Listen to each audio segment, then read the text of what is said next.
Au cœur de l'histoire, Les grands portraits sur Europe 1. Christiane Rancé et Catherine Delamarre sont avec nous dans ce studio, Franck Ferrand, pour nous parler aujourd'hui de l'étonnante Sainte Thérèse d'Avila. Bonjour Franck. Bonjour Bénédicte, bonjour à tous. Thérèse d'Avila, une des plus célèbres mystiques de tous les temps. Elle est née en 1515 donc, mais elle est morte dans la nuit du 4 au 15 octobre 1582, vous avez bien entendu, ma langue n'a pas fourché, la nuit du 4 au 15 octobre, parce qu'en fait, Thérèse d'Avila a rendu l'âme au moment même où l'on adoptait, en Espagne et d'une façon plus générale dans le monde chrétien, le calendrier grégorien. Je trouve cette coïncidence magnifique, comme si, en mourant, la sainte avait arraché 11 journées aux vivants.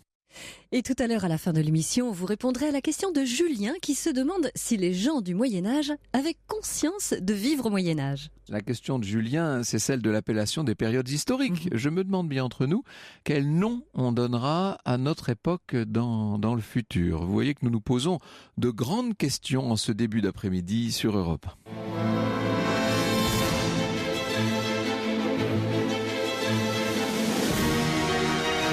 Europe 1,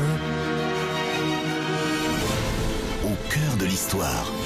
les grands portraits. Franck Ferrand.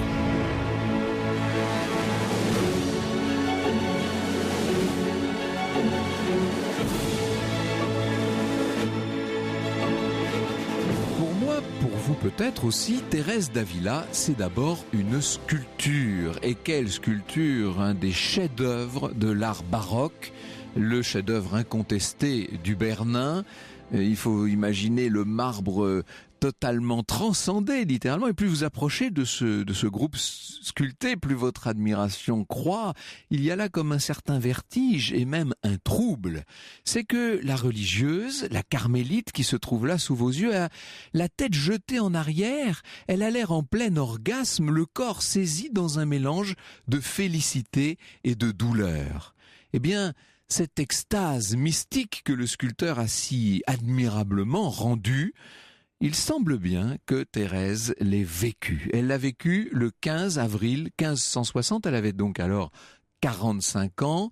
Pour elle, on peut dire que c'est un sommet dans un itinéraire spirituel qu'on imagine toujours assez linéaire vu de loin, mais qui en vérité a été pour le moins accidenté. Et c'est justement cette Thérèse d'Avila, peut-être un peu moins connue, une Thérèse en proie à la maladie et à l'incertitude, qui va nous intéresser cet après-midi. Une Thérèse encore jeune et fragile, mais qui déjà annonce ce qu'elle va devenir, cette espèce de figure d'exception, une grande mystique, un auteur totalement inépuisable et qui aujourd'hui encore est lu partout dans le monde, et surtout l'inlassable réformatrice d'un ordre religieux. En 1535, Avila est une ville-forteresse, comme on peut en trouver en Espagne. J'avais un ami qui disait « l'Espagne, ce sont des nonnes sur des tas de clés ». Il y a un petit peu de ça, évidemment, surtout dans cette Espagne du siècle d'or. Forteresse prospère, on est au sud de la vieille Castille, dans un des nombreux couvents que compte la cité. Thérèse de Cepeda y Ahumada est une religieuse, comme tant d'autres. Elle est originaire d'une famille noble. Cependant, son grand-père paternel était un juif converti, mais on ne sait pas si elle en était consciente elle-même. C'est une jeune fille tout à fait charmante, elle est très intelligente, elle n'a pas voulu se marier, elle est entrée en religion, elle a choisi une vie de prière au Carmel, comme sans doute pour elle, dans son esprit, le chemin le plus sûr vers le salut. Pour devenir religieuse, elle a dû braver l'opposition de sa famille, notamment de son père qui l'élève. C'est même, pour tout vous dire, en cachette, elle a 20 ans environ, c'est avec la complicité d'un de ses frères qu'elle a fui son foyer un matin de novembre pour aller rejoindre le couvent. Depuis qu'elle y vit, on pourrait penser qu'elle est heureuse, qu'elle est dans son monde, dans ce qu'elle a choisi. Or, elle vit de plus en plus mal. On a l'impression que, en dehors de certains moments de béatitude sans doute, on a l'impression que quelque chose ne va pas. Dans son autobiographie, dans le récit qu'elle livre de son propre chemin, pour expliquer les maux qui l'assaillent alors, Thérèse invoque surtout le changement de vie et de nourriture. Oh, c'est un peu court quand même. Elle est désormais passée de l'autre côté, nous dit Christiane Rancé, et elle a compris que ce séjour durerait toute son éternité sur terre, Mais pour le supporter, il lui manque ce qui lui donne un sens, ce qui se justifie de ces heures d'oraison, de cette patience dans la prière, de cette sainteté dans la vie de groupe. Il lui manque non pas la foi, mais la vocation, cette foi en acte. Et c'est vrai que Thérèse va mal, de plus en plus mal. Sa santé se détériore, elle a de violents maux de cœur, elle multiplie les évanouissements, on la voit souvent la proie de terribles fièvres. Elle est probablement atteinte d'épilepsie à cette époque et son état est si préoccupant que son père décide de l'arracher, si je puis dire, à son couvent et de la conduire chez une guérisseuse, pas très loin de là. Néanmoins, le voyage est difficile et même très difficile pour elle. Ils font une halte chez un oncle de Thérèse, un homme très pieux, qui déjà avait sans doute une influence dans sa décision d'entrer au couvent. C'est cet oncle qui va l'encourager dans la lecture d'œuvres spirituelles, et ces œuvres, ces lectures pour elle, c'est sans doute le plus grand secours qu'elle aura eu dans cette période difficile. Alors elle arrive chez la guérisseuse, alors là, attention, il faut imaginer ce que peuvent être les traitements de l'époque. Je cite Christiane Rancé, elle avale des décoctions étranges, des jus de racines, des essences et des extraits minéraux. Bon, vous vous dites, Céline, pour l'instant tout va bien. Attendez, elle se laisse couler dans des bains de sangsues. Ah oui. Elle boit le bézoard, calcul de bile animale, râpé dans du vin chaud. Elle mange des poux grillés, mélangés à du jaune d'œuf. On adjoint à ces bouillons d'herbe du vitriol vert, de l'écume d'argent du mercure. C'est sympa cette petite cure, non? La guérisseuse tente aussi les urines et les excréments d'un jeune homme cuit dans du miel, une potion qu'on décrète infaillible. Vous voyez un peu le régime. Tout ça n'arrange rien, ça ne vous surprendra pas, et le père décide de rapatrier Thérèse chez lui, mais la jeune fille n'a pas encore vécu le pire, elle est extrêmement faible à l'époque, elle est très maigre, elle va tomber dans le coma. On la croit morte, ou en tout cas à l'article de la mort, au point qu'au couvent, on va creuser sa tombe. Et voilà qu'au bout de 4 jours, nous dit Catherine de la Mare, elle se réveille brusquement, paralysée, l'esprit confus, le corps asséché, désarticulé, la langue en lambeaux, la gorge serrée qui ne lui permettait plus d'avaler et retenait les mots, son corps étouffé, recroquevillé, disloqué, elle ne bougeait plus qu'un doigt de la main droite, elle est en grande partie paralysée, écrasée de douleur, et pourtant dès qu'elle le peut, elle demande à être reconduite au couvent. Et voilà ce que, dans le livre de la vie, dans son autobiographie spirituelle, voilà ce que dit Thérèse elle-même. On reçut donc en vie celle qu'on avait attendue morte, mais avec un corps dont l'aspect aurait inspiré moins de pitié s'il eût été privé de vie. Malgré tout, elle ne se résigne pas. Sa foi la soutient, elle trouve du secours dans la lecture de ses ouvrages de spiritualité dont je vous parlais tout à l'heure, elle prie Saint Joseph pour sa guérison et petit à petit, sa paralysie s'estompe. En 1540, elle est déclarée guérie, elle a seulement 25 ans, elle a frôlé la mort, mais ce n'est rien encore, vous allez voir les épreuves qui l'attendent. Au cœur de l'histoire, Les grands portraits sur Europe 1. Europe 1, au cœur de l'histoire, les grands portraits. 14h, 15h, Franck Ferrand.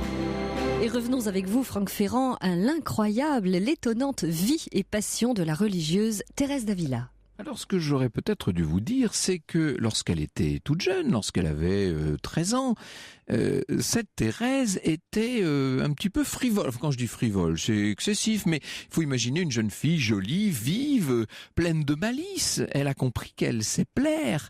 Elle ne boude pas les fêtes. Il y a quelques petits rendez-vous secrets dans sa vie. On peut dire que elle commence à se perdre sur la carte du temps, assez gentiment quand même. Mais vous voyez, suffisamment quand même pour inquiéter son père, qui l'envoie terminer ses études, enfin achever son éducation pour être plus exact, dans une institution religieuse.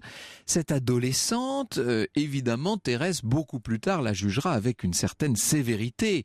Mais dans la décennie qui suit sa guérison, ce dont je viens de vous parler, on ne peut pas dire que cet aspect de sa personne est totalement disparu. Elle est un peu ballottée entre deux personnalités, Thérèse. D'un côté, elle est rassérénée dans sa vocation religieuse maintenant qu'elle est guérie. Mais néanmoins, il y a autour le monde qui est là, qui bruisse et qui continue de l'attirer. Et elle garde ce besoin de plaire. Il faut imaginer dans un couvent carmélite où les règles primitives de l'ordre religieux ont été quand même très assouplies depuis les origines. Il faut imaginer imaginez une jeune femme qui reçoit régulièrement au parloir, où elle a de longs entretiens, elle s'intéresse aux petites affaires, elle s'intéresse encore à la vie du monde autour d'elle, si vous voulez. Vous comprenez donc qu'elle est assez tiraillée entre la foi, son parcours spirituel, et puis d'un autre côté, l'intérêt qu'elle peut porter au monde. Elle dit dans le livre de la vie, c'est formidable d'avoir ses propres paroles comme ça pour pouvoir en juger. D'un côté, Dieu m'appelait, et de l'autre, je suivais le monde. Je trouvais dans les choses de Dieu de grandes délices, mais les chaînes du monde me tenaient encore captive. Je voulais, ce semble, allier ces deux contraires, si ennemis l'un de l'autre, la vie spirituelle avec ses douceurs et la vie des sens avec ses plaisirs. Elle affronte à cette période une crise spirituelle profonde jusqu'à abandonner plus d'1 an la pratique de l'oraison. L'oraison, c'est cette prière qu'on fait en silence et qui est très répandue qui joue un rôle essentiel dans la vie du couvent. Alors en public, elle essaie de faire bonne figure, mais dès qu'elle est seule, elle reconnaît avoir du mal à s'adresser à Dieu, elle se sent sèche, elle s'en veut de ne pas rompre vraiment avec le monde. C'est un combat spirituel. Et là, au milieu de ce combat quotidien, surviennent des événements étranges. Un jour, alors qu'elle est en pleine conversation avec un homme pour qui elle s'est prise d'amitié, elle a l'impression de recevoir un avertissement du Christ. Cet événement, évidemment, elle le comprend mal dans un premier temps, mais elle le vit comme un signe, de même du reste que la mort très chrétienne de son père. Pendant presque 15 ans, elle va continuer à rester néanmoins attachée au monde, si je puis dire. C'est une prise de conscience brutale qui d'un seul coup en 1554 va mettre un terme à tout ça. On est en plein carême, ça fait 20 ans maintenant que notre Thérèse affronte cette espèce de crise intime, et un jour elle entre dans un oratoire, dans une salle de prière, et elle tombe nez à nez avec une statue qui représente Jésus supplicié, humilié, blessé, abandonné de tous. Et ça, c'est un véritable choc. Les larmes jaillirent, nous raconte Catherine de la Mare. Elle avait presque 40 ans et la voie des pleurs s'ouvrit à elle. Le don des larmes lui donna accès à l'intimité du Christ dont les plaies béantes portaient le chaos du monde. Surgit en elle une conscience profonde éprouvée de la souffrance du Christ et plus que jamais la certitude de devoir prier, de le vénérer. Dans un état de douloureuse béatitude, elle sut que son territoire serait la solitude. Ah, cette fois, il n'est plus question des habitudes humaines, bien entendu. Elle vient d'entrer dans une toute nouvelle relation avec Dieu, une relation plus vivante, plus directe peut-être, dans laquelle la figure de Jésus est centrale. Dans le même temps, on lui donne à lire les Confessions de saint Augustin, qui la touchent profondément. C'est la voie du dialogue mystique qui a l'air enfin de s'ouvrir devant elle. Très rapidement, elle a des mouvements de ravissement, des sensations surnaturelles, des visions qui, vous allez le voir, vont se multiplier.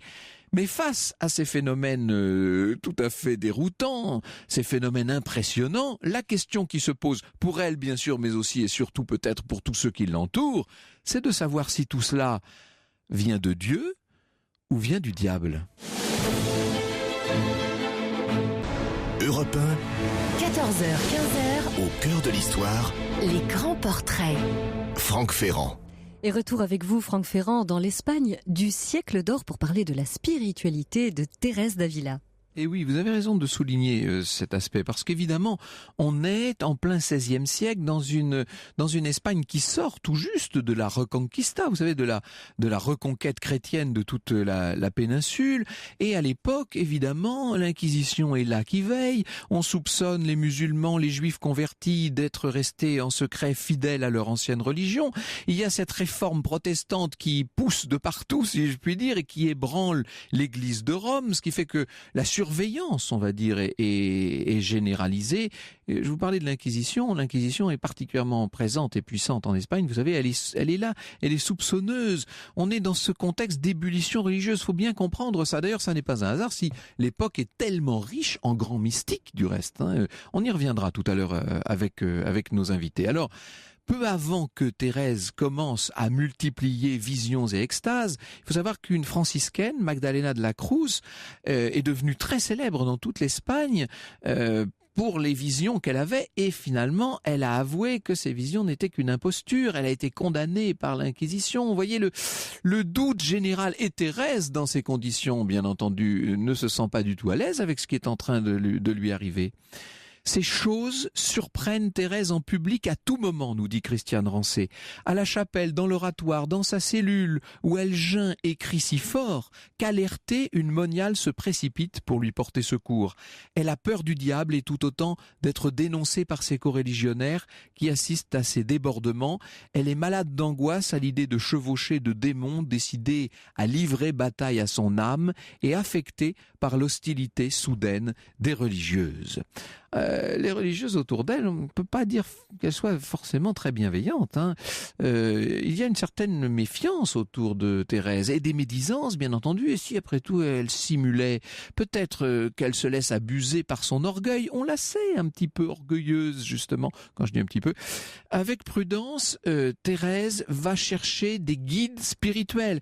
Elle va tout faire pour que des gens très compétents, des prélats, des personnes au-dessus de tout soupçon, soient là pour examiner son cas. Et pendant plusieurs années, on va voir d'éminents théologiens venir la rencontrer. Elle tente de leur expliquer ce qui, après tout, n'est peut-être pas explicable, en tout cas pas avec nos mots communs.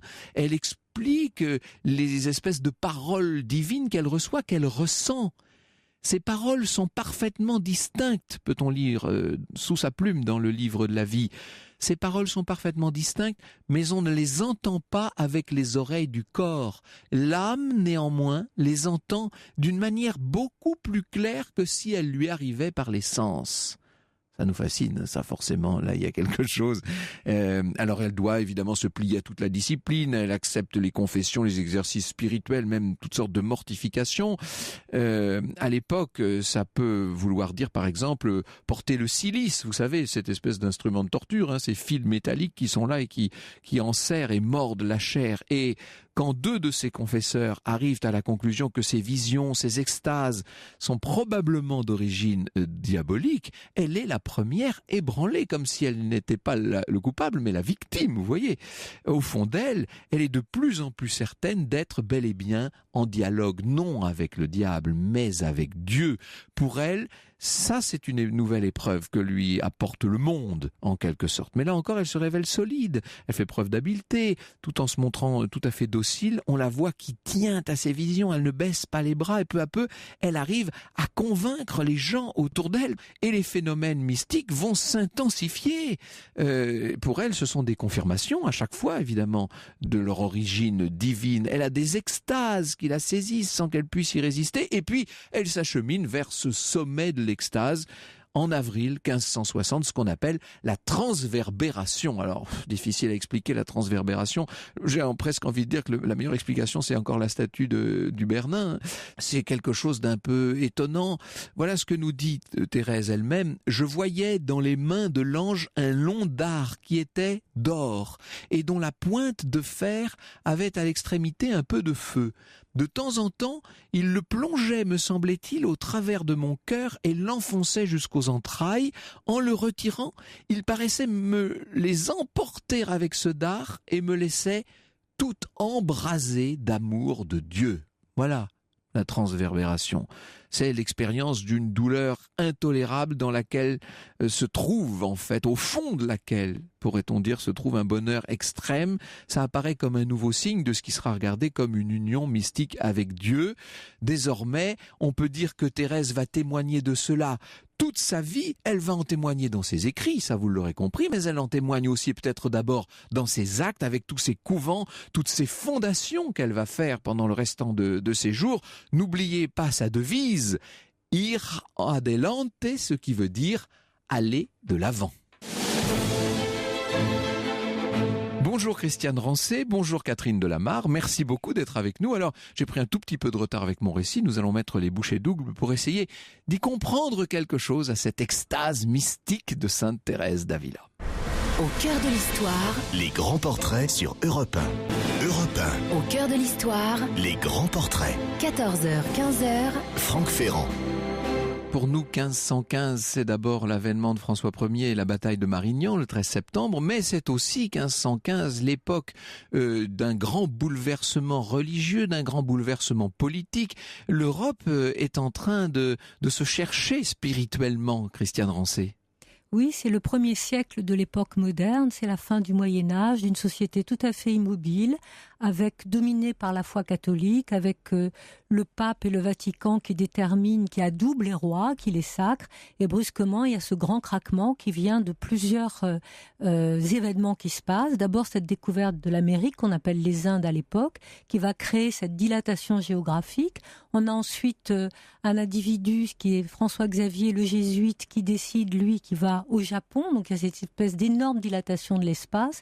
Il y a scientifiquement cette révolution copernicienne qui fait que tout d'un coup on découvre que l'univers ne tourne plus autour de la Terre, que cette Terre n'est plus la résidence de Dieu, avec cette bonne vieille Trinité qui était le bon, le beau, le juste, le Père, le Fils et le Saint-Esprit. Il y a cette angoisse métaphysique qui naît de tout ça, et puis il y a la déliquescence des mœurs de l'Église qui décide effectivement, qui crée cette espèce de réaction de la part de Luther et cette réforme. On peut dire que Thérèse ne naît pas n'importe quand et qu'elle ne naît pas n'importe où non plus, Catherine de la Mare. Ça, c'est intéressant. C'est-à-dire que c'est assez étonnant de voir à quel point sa famille est parfaitement emblématique de cette Espagne du siècle d'or, avec ses conquistadors, etc. Oui, en effet. C'est vrai qu'elle ne naît pas n'importe où déjà. Elle naît à Avila. Miguel de Unamuno disait que les murailles d'Avila déjà préfiguraient le château intérieur et que qui naissait à l'intérieur des murailles d'Avila devait grandir vers le ciel. Alors elle a effectivement 7 frères conquistadors et c'est quand même extraordinaire. C'est tout à fait extraordinaire. Parmi ses frères, 3 vont mourir là-bas, l'un en Argentine, l'autre au Pérou, l'autre au Panama. Elle a été très très marquée par son frère Rodrigo. Et je pense que son coma correspond, très, très malade, voilà, que son coma correspond avec la disparition de ce frère. Il a été porté disparu dans l'expédition de Juan de Ayolas, et dans l'expédition de Juan de Ayolas, il n'y a pas eu de survivants. Et elle était très proche de ce frère. Elle était très proche, parce que elle avait fait une fugue avec ce frère à l'âge de 7 ans. Ils étaient partis faire la guerre sainte pour se faire décapiter chez les morts. Elle avait déjà, à cette époque-là, choisi d'entrer au couvent. C'est assez étonnant d'ailleurs. Rien de plus difficile pour nous qui vivons dans le siècle, nous dit Christiane Rancé, le siècle, c'est la façon dont on parlait autrefois, porté par les objectifs du siècle et parlant son langage, que de comprendre ce qui peut animer des jeunes filles au point qu'elles choisissent de leur plein gré de s'enfermer pour la vie. Quel profit retirent-elles de cette contrainte à la même routine quotidienne faite de silence et d'horizon et d'oraison, de prière? Pour les comprendre, peut-être faut-il les regarder non pas comme un groupe, mais comme la somme d'individualités infiniment plus uniques que nous ne le serons jamais. Il y a quelque chose de très spécial et de très particulier dans chaque vocation, en vérité. Oui, bien sûr, parce que c'est une conquête sur soi. C'est exactement ce qui va déterminer le caractère de Thérèse d'Avila. C'est une jeune fille qui est très joyeuse, qui est très libre. C'est quelqu'un qui a un sens de la liberté individuelle extraordinairement forgé, mais comme beaucoup de femmes en Castille, n'oublions pas que la Castille et que la reconquête a été faite par Isabelle de Castille, qui était une femme et qui s'est dressée absolument contre les royautés qui l'entouraient et qui a refait ce pays. Thérèse d'Avila, c'est une Castillane, c'est une jeune femme forte, volontaire, qui a toujours cette formule ira delante, mais aussi d'une détermination déterminante, et elle est poussée effectivement par cette conquête de son propre destin. C'est pas un destin religieux immédiatement, c'est un destin de liberté. Parce que qu'est-ce qui attendait une jeune femme comme Thérèse d'Avila, qui était une femme, et voilà. C'était le mariage. Et donc la soumission, disons-le. La soumission à un homme, on dit, il y a ce proverbe castillan, à une famille qui dit « Un Castillan fonde une famille pour y enfermer, dans laquelle il enferme sa femme ». Donc effectivement, elle a vu sa mère, qui a quand même eu 9 enfants, qui a fini par mourir à 33 ans après la naissance de sa petite sœur Juana. Elle l'a vue tout le temps souffreteuse et malade, enfermée dans sa maison, et elle a découvert que dans ce couvent où elle est envoyée, qui a effectivement de mœurs très mitigées, elle peut avoir un accès aux livres, à la liberté, au monde, parler, recevoir, et elle est en plus très intelligente et elle s'intéresse énormément à ce qui se passe dans le monde à ce moment-là. C'est ça, elle n'est pas coupée. On a vu que pendant 20 ans, ça va durer, cette espèce de tiraillement entre d'un côté les séductions du monde et du siècle, comme vous dites, et d'un autre côté la vocation religieuse et la voie qui va l'amener peu à peu vers cette espèce d'illumination quand même. Quand apparaissent ces premières manifestations que nous appellerions surnaturelles? Quand elle le désire, là encore. C'est-à-dire qu'effectivement, elle a été très touchée par cette vision de cette statue, par ce que représente d'amour cet homme dont elle s'est fait l'épouse en prenant le voile. Il faut dire pour ceux qui nous rejoindraient seulement qu'elle est tombée nez à nez, si j'ose dire, avec une statue du Christ à la colonne, d'un Jésus humilié, flagellé. Flagellé, frappé, sanguinolent. Et là, elle a compris combien ce Dieu se faisant homme a pu l'aime elle, et qu'elle ne lui rend rien du tout de cet amour, puisqu'elle passe ses après-midi à faire le joli cœur. Faire la causette au parloir. Elle a un amoureux, elle le dit elle-même, et il lui a été très difficile de s'en séparer. Donc à partir du moment où elle a cette révélation, où elle est vraiment touchée par cette proximité de cet homme aimant, de ce Christ qui est venu très près d'elle, elle décide avec une très grande volonté de prier pour aller à sa rencontre. Et ce qui est extraordinaire, c'est qu'elle aurait pu avoir peur, s'en aller, si je puis dire, s'enfuir à toutes jambes et ne surtout pas vouloir que se manifestent à nouveau ces visions et ces moments d'extase. Au contraire, elle y tient, elle va les rechercher d'une certaine manière et les défendre dans un milieu plus qu'hostile, c'est ce que nous voyons dans un instant. Cœur de l'histoire. Les grands portraits sur Europe 1. Et vous nous parlez cet après-midi, Franck Ferrand, de Sainte Thérèse d'Avila avec vos invités, Christiane Rancé, auteure de La Passion de Thérèse d'Avila aux éditions Albin Michel, et Catherine Delamarre, auteure, elle, de Thérèse d'Avila, l'Oratoire et la Forteresse aux éditions Salvator. Catherine Delamarre, évidemment, il fallait s'attendre à ce que la manifestation de tous ces phénomènes qui, en plus, distinguait particulièrement Thérèse dans son couvent, inquiète un peu ses supérieurs, inquiète le monde ecclésiastique, inquiète le monde en général. On va la mettre en examen, si j'ose cette expression. Oui, ses confesseurs lui demandent de se justifier très fréquemment. Elle en souffre d'ailleurs. Et en fait, elle va écrire le livre de sa vie, comme pour justifier ce qui lui est arrivé. Mais à l'époque, on ne poursuivait pas trop les femmes, on les enfermait, quoi. Hein. Oui. On les enfermait et elle va être à un moment donné, mais alors là, un peu plus tard, on va l'assigner à domicile parce qu'elle va être un peu trop remuante, un peu trop gênante. Et c'est là qu'elle écrira le château à l'intérieur. Alors justement, quand vous dites elle écrit, c'est elle-même qui écrit, elle dicte, comment est-ce que ça se passe? Oui, alors elle écrit, et puis elle ne se relit pas. Elle écrit d'un jet. Elle écrit le soir dans sa cellule où elle dort après sur un billot de bois, ses traits avec des draps qui grattent. Et oui, elle écrit fort tard, elle raconte tout d'un jet, et là, elle joue à la femme soumise, vraiment. Elle dit, on m'a demandé de faire ça, mais oui, bien sûr. Il paraît, d'ailleurs, dans les procès de béatification et de canonisation, qui sont une source de 600 témoignages après sa mort sur ce qu'elle a été, enfin, les moniales racontent, on se rend compte que elle était apparemment soumise, mais que en réalité, elle ne l'était pas du tout, en fait. Hein. Elle était. Oui, elle cache bien son jeu. Elle est habile finalement. Oui. L'habileté qu'elle mettait autrefois dans le monde, elle la met désormais dans la vie de cette vocation extraordinaire. Il faut dire un mot du texte lui-même. Il faut dire un mot de sa façon d'écrire et de comment pourrait-on dire, de la force des images qu'elle emploie surtout. Oui, et ces images d'ailleurs m'ont un peu troublée parce que ce sont souvent des images un peu militaires qui font référence aux romans de chevalerie. et qui, en plus, font référence à des choses qu'ont vécu ses frères aux Indes.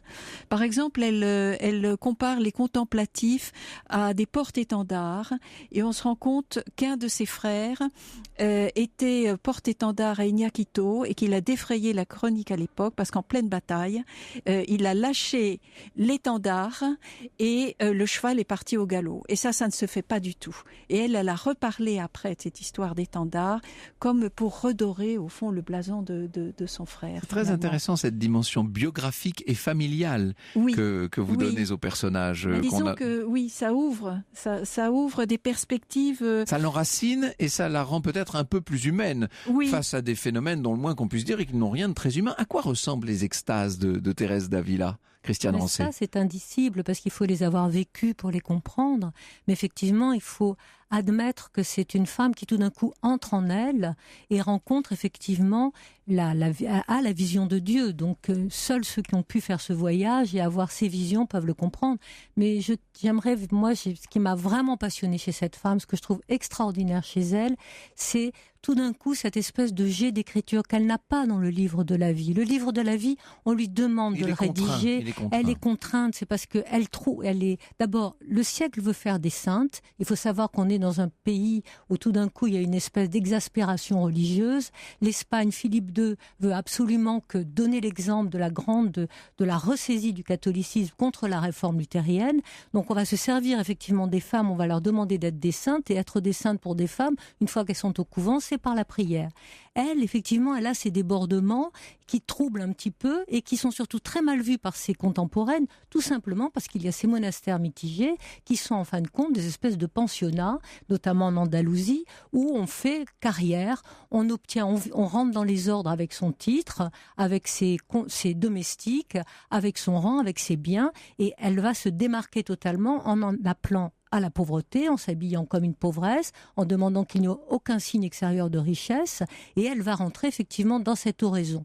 Ses confesseurs vont lui dire, écoutez, pour qu'on comprenne bien, vous allez vous donner en exemple, vous allez raconter ce qui vous arrive, et elle regrette que ce soit fait sous la dictée. Elle écrit elle-même, si on m'avait laissé écrire comme je l'aurais entendu. Voilà, c'est bien ça, Là, on aurait vraiment dit, elle aurait pu vraiment dire la vérité sur ce qui l'avait motivée. Ensuite, elle va écrire à la demande de ses moniales, c'est-à-dire des jeunes religieuses qu'elle va former quand elle va faire cette première réforme du couvent San José à Avila contre toute la ville, parce que ça va se passer littéralement dans les coups, avec intervention du maire, avec intervention de toute la population, furieuse, parce qu'un monastère de plus, ça veut dire donner encore de l'argent. Ce sont des gens qui vivent de mendicité, puisque les dots ne suffisent pas, donc elle est très très mal vue, et puis cette espèce d'exemple, cette façon de donner des leçons aux autres en expliquant qu'ils vont être pauvres, c'est insupportable.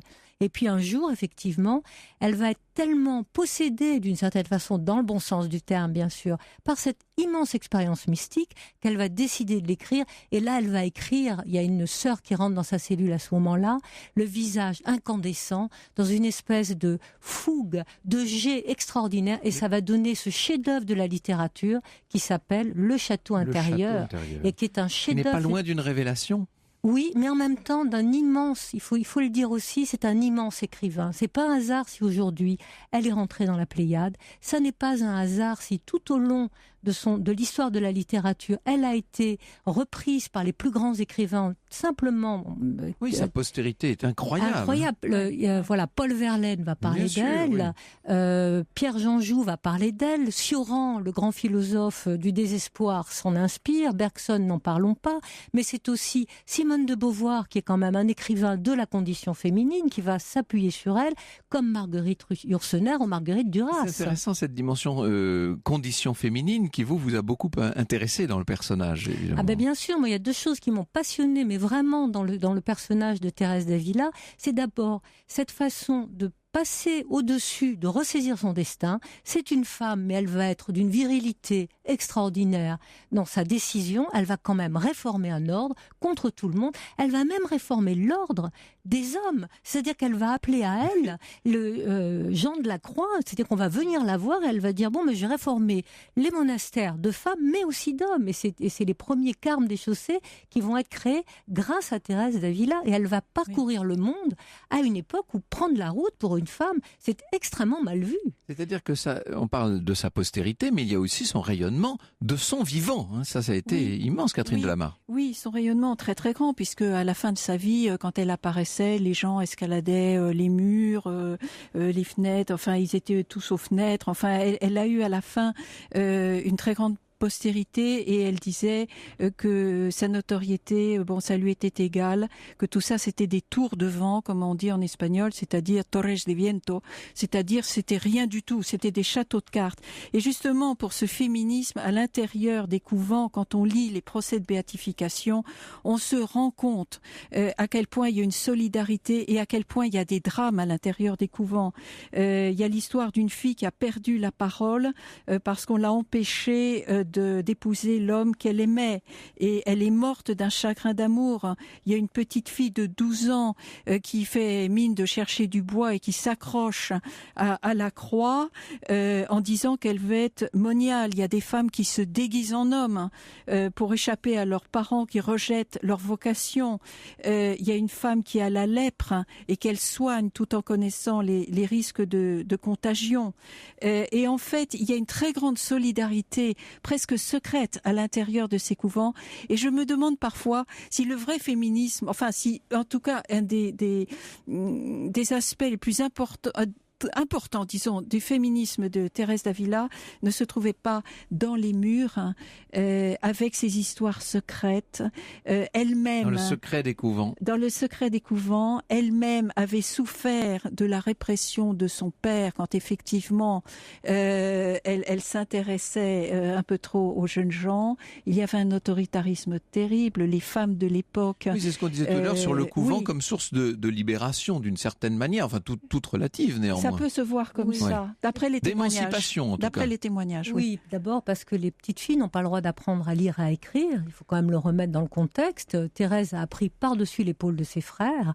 Donc ça, c'est important. Elle est intelligente. Elle a cette soif de connaissance et elle demande toujours, quand les petites moniales arrivent et ne savent pas lire, la première chose qu'elle fait, c'est leur apprendre à lire. Et elle leur explique que la liberté, ça commence par là. Ça commence par cette curiosité au monde. Ça, c'est la première chose. La deuxième chose en quoi elle est extraordinairement révolutionnaire, c'est que elle a une parfaite conscience de ce qui se passe dans l'époque et notamment de ce que nous vivons aujourd'hui, qui est effectivement cette crise financière sans précédent. L'Espagne a été, on va dire, dévastée par l'afflux d'or des Amériques. Bien sûr. Les gens se sont arrêtés de travailler. Tout devenait trop facile. Voilà, ils ont placé leur argent, mais exactement avec la bulle financière aujourd'hui, c'est ce qui se passe. Et donc, il y a eu un chômage incroyable, des jeunes filles qui se retrouvent sans fiancé parce que les hommes sont partis pour les Indes. Et donc, on exige pour rentrer dans les couvents qu'elles aient des dots. Et c'est la première qui va renoncer à cette, on va dire, contre-pouvoir financier en disant la vocation, on peut avoir la vocation sans demander qu'il y ait de l'argent pour autant. L'Espagne de l'époque a deux passions, c'est la folie nobiliaire et également la religion. C'est-à-dire que on veut être hidalgo, comme était le père de Teresa, on achetait les titres de noblesse. Et puis, il y a cette folie des couvents. À la fin du règne de Philippe II, le tiers de la population est dans les couvents. Merci beaucoup. On aura compris que cette transverbération, ce moment d'extase incandescente n'est un peu que l'arbre qui cache toute la forêt, Thérèse d'Avila. Thérèse d'Avila, l'oratoire et la forteresse de Catherine Delamarre, c'est chez Salvatore. Christiane Rancé, la passion de Thérèse d'Avila, Albin Michel. Il y a également d'autres livres. Pour les trouver, le mieux, c'est d'aller voir sur notre site.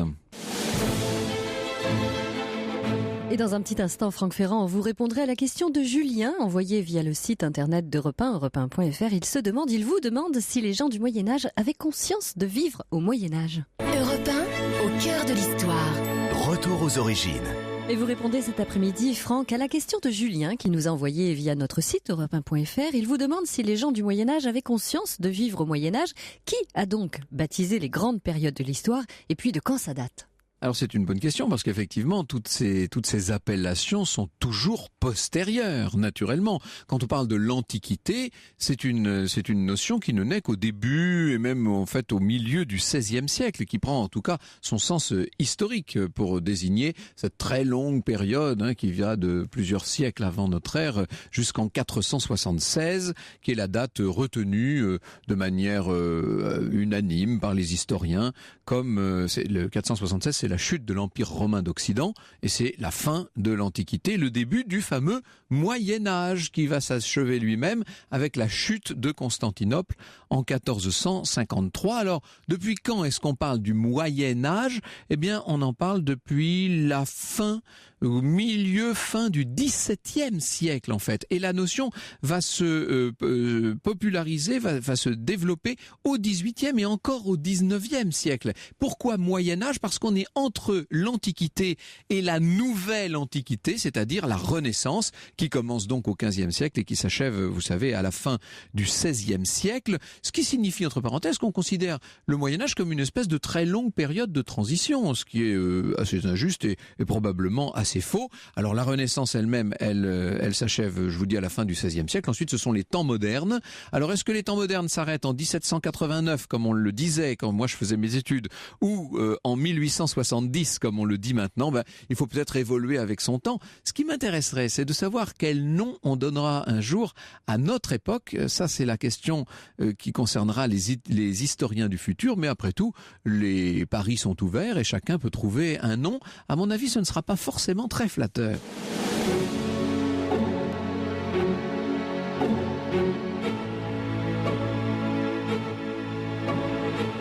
Merci beaucoup Bénédicte, nous nous retrouvons lundi. Merci Franck Ferrand, à lundi bien sûr, et avec grand plaisir comme d'habitude. À suivre sur Europe 1 Qui vive avec Raphaël Antoven qui nous dit qu'il est sage de manger de la viande. Il va nous expliquer pourquoi avec son invité, le philosophe Dominique Lestel.